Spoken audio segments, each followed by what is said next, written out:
Hello, this is Victor from Black Pisces Production, and today we are going to watch the second section of my real-time mixing video. If you haven't seen that video yet, click the pop-up in the upper right corner.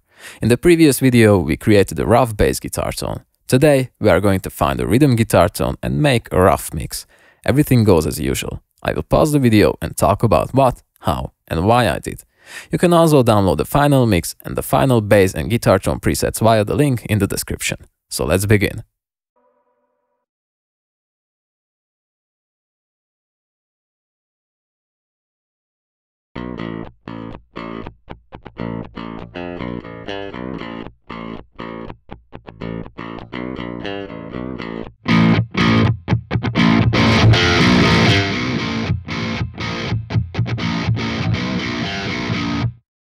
After I found the rough bass tone, I started creating the rhythm guitar sound.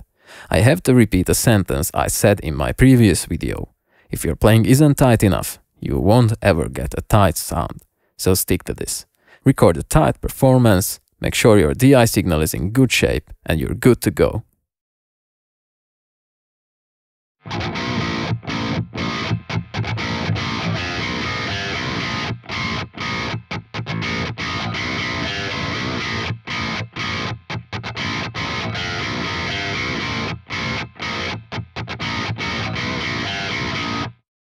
You could see that I went for a traditional modern metal signal chain.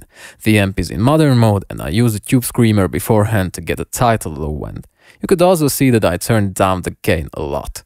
This will help the guitars be more punchy and less fuzzy. Most of the time this is what you want in a modern metal mix. Sometimes less is more, and this is especially true with the gain up on high gain guitar amps. The last element I added was a noise gate.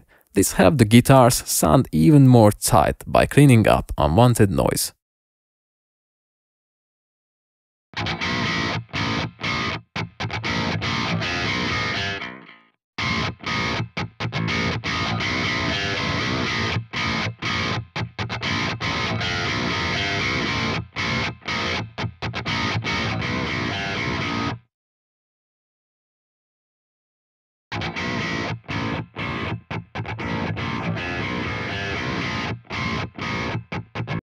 The first thing I like to do when I create guitar tones is to find the best microphone placement.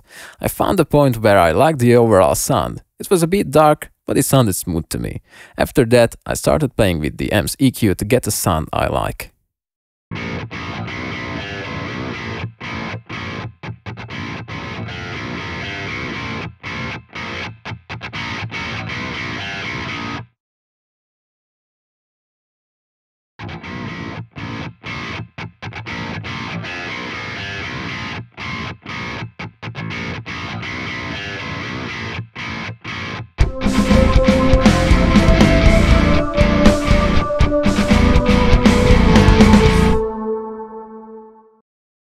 I made some EQ corrections and copied the same tone to the right rhythm guitar track. You could see that I bypassed the plugin in the bottom left corner and you didn't hear any changes. I used that plugin to monitor the mix in mono. When it is turned on, I hear the mix in mono, and when it is bypassed, I hear it in stereo. You can see that this plugin is on my stereo out channel along with some others. None of these plugins affect the recorded signal from my DAW. You hear the signal before any of these plugins. Those plugins are for me to hear everything how I used it here in my room. If I had recorded that signal for the video, it would have ruined the whole purpose of it.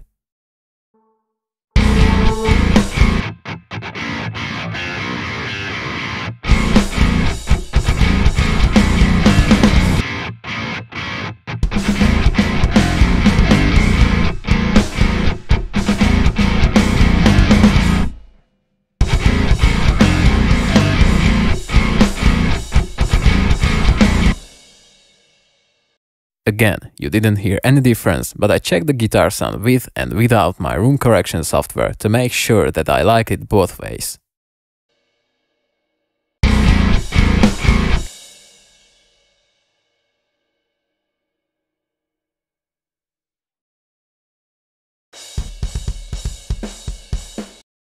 I started setting the levels of my instruments with the overhead track. Balancing the levels of the instruments is called the rough mix.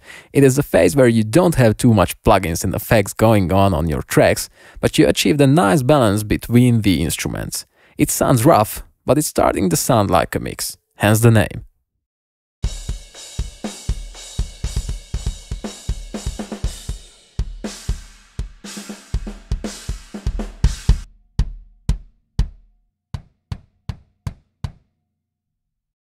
I started balancing out the individual kick drum tracks to get a punchy kick with lots of low-end and high-end click.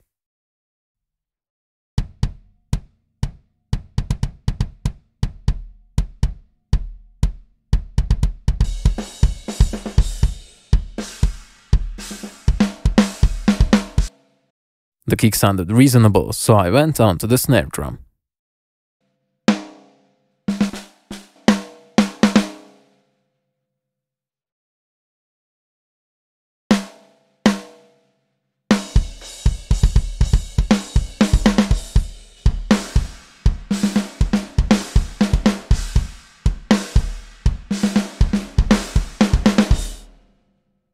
I added the room track too and started balancing the levels of the drums. The drum room track is one of the most important drum tracks, even if it doesn't seem like that. It glues the individual drum tracks together to get a wider and more homogeneous drum sound.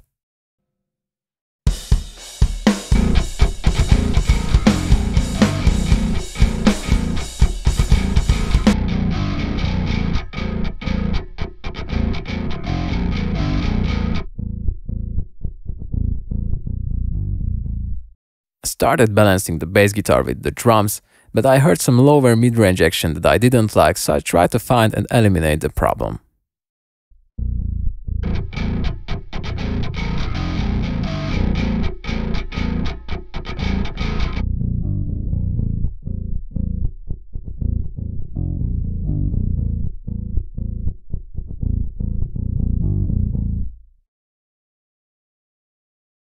I added a 7-band EQ to find and cut the unwanted frequencies.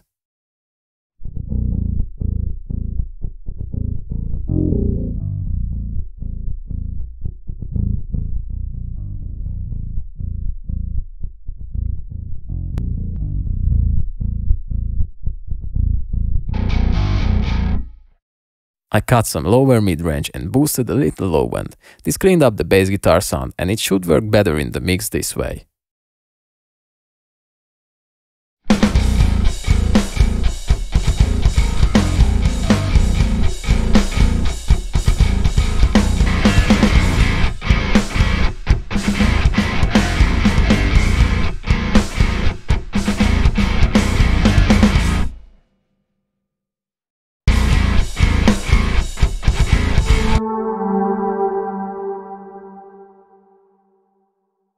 I balanced out the bass, the guitars and the drums and unmuted the synth track. For the synth, I used the Antelope plugin with the lovely preset.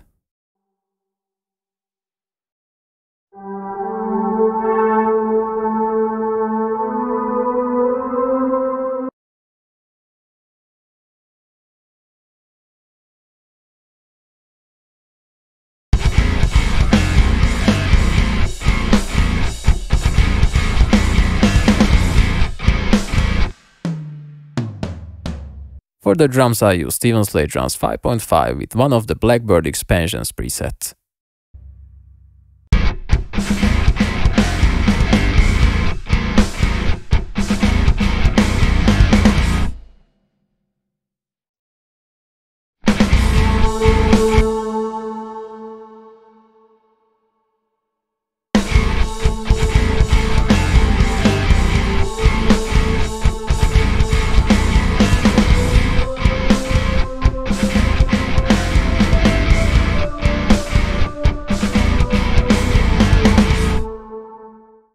I think I found a nice balance between each element of the mix.